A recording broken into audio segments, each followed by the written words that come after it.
Hi, welcome to Superhero Rundown. I'm Crimson, and today we're comparing the two Suicide Squad movies. Because I hate me. Now, there are other people who have done better breakdowns than I on the subject of the first Suicide Squad movie, known as the Ayer Suicide Squad, like the Foldable Human video, The Art and Editing of Suicide Squad. I'm not here to make a long video essay on this one, but I am here to talk about how the two can be compared. And no, we won't be talking about the hashtag release the Ayer cut movement because, while it may have resulted in a semi-okay fill-in of a Justice League movie for Zack Snyder, the same can't be said with a movie that has structural issues.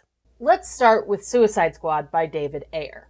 Not only does it have way too much music in the film as a whole, but the cohesive plot is Amanda Waller hires the Suicide Squad to take out a rogue member of the group and her brother. And it probably has the best characterization of Waller in any live-action media. Because getting people to act against their own self-interest for the national security of the United States is what I do for a living. And there are just too many questions. Like, why is Jared Leto in this movie? Why is the introduction so damn long? Where the fuck is the Doom Patrol as this is their hometown? Are Hawkman and Hawkgirl also out of town? Why is Jared Leto in this movie? Is this linked to the Birds of Prey movie? Why is this movie so full of music? Are we supposed to be rooting for them or not? Why is Jared Leto in this movie? Now, David Ayer did say that the movie is not how he envisioned it because there were reshoots and edits out of his control. His version of the movie would have centered on Harley and her escape from the Joker. But there's a movie about that. It's called Birds of Prey. The problem with this movie in particular is, yeah, we see snippets of Harley's past, but she's being saved by the Joker of all people. And yes, I can believe that the Joker would do that under the right circumstances, but in this movie it feels like Harley's agency doesn't exist. At all. She's put on this pedestal of being Joker's queen, even by Waller herself. Sarah Nicholson, in her essay on Joseph Campbell and women, explains why this is bad. As flesh, woman loses her agency, and it is the male who retains it as well as the ability to act as hero. Woman disappears and is replaced by symbol because she is not fully allowed her subjectivity. Thus, it becomes starkly clear why mythological figures of woman are marked as non-heroic. An enchantress? She's the villain, so she has agency, but it's nefarious in nature. Katana only follows Rick Flag's orders, and Waller does have agency, but she's also not really a hero either. Okay, so what about Gunn's The Suicide Squad? Well, first off, the premise is super simple. They are after the Project Starfish program in Corto Maltese, which is a fictional place, and they also should probably defeat Starro the Conqueror. But this movie is peppered with things that make it better than the 2016 film. The music is actually used appropriately to set the themes of the movie. Viola Davis as Amanda Waller and Margot Robbie as Harley Quinn are both reprising their roles. John Cena is a delight who can never take himself seriously. Then there's the things that sold me on the movie. King Shark ripping a guy in half, the banter, the lack of Jared Leto, Harley actually saving herself while the others try to rescue her. The backstories happen organically as a conversation between the characters. The whole blood being flowers montage. The lack of Jared Leto.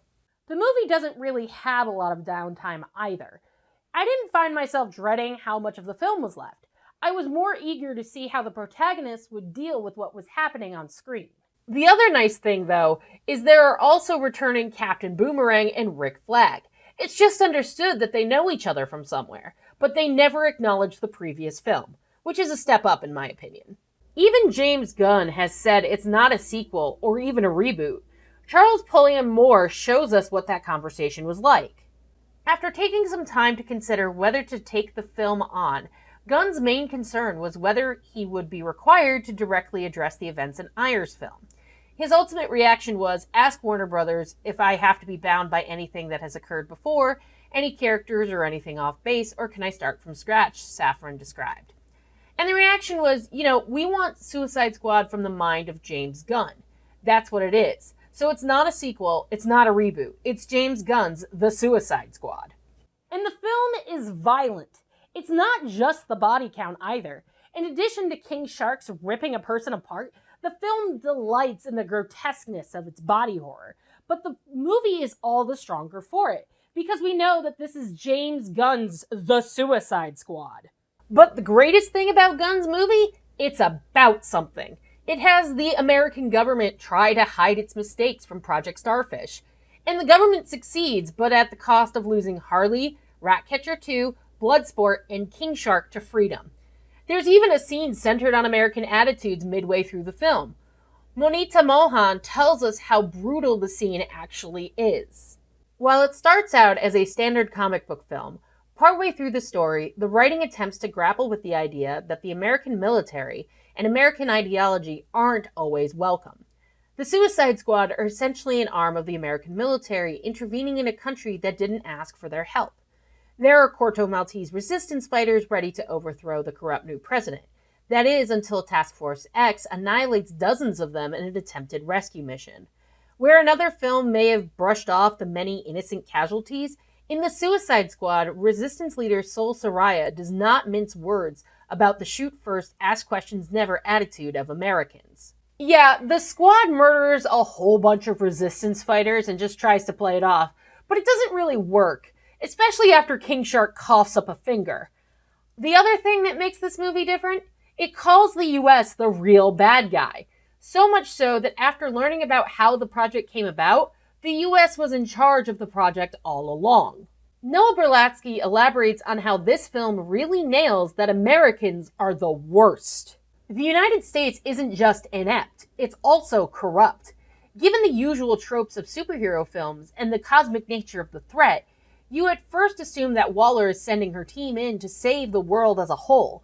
But through a series of expertly orchestrated twists, it soon becomes clear that the US government absolutely could not care any less about the people of Corto Maltese. Waller is happy to see the civilian population tortured and murdered if it advances her vision of US interests. More, Waller's nationalist cruelty towards overseas rivals is explicitly linked to her equal disdain for the rights of domestic prisoners. The American security state chews up people at home and abroad with the same ugly relish.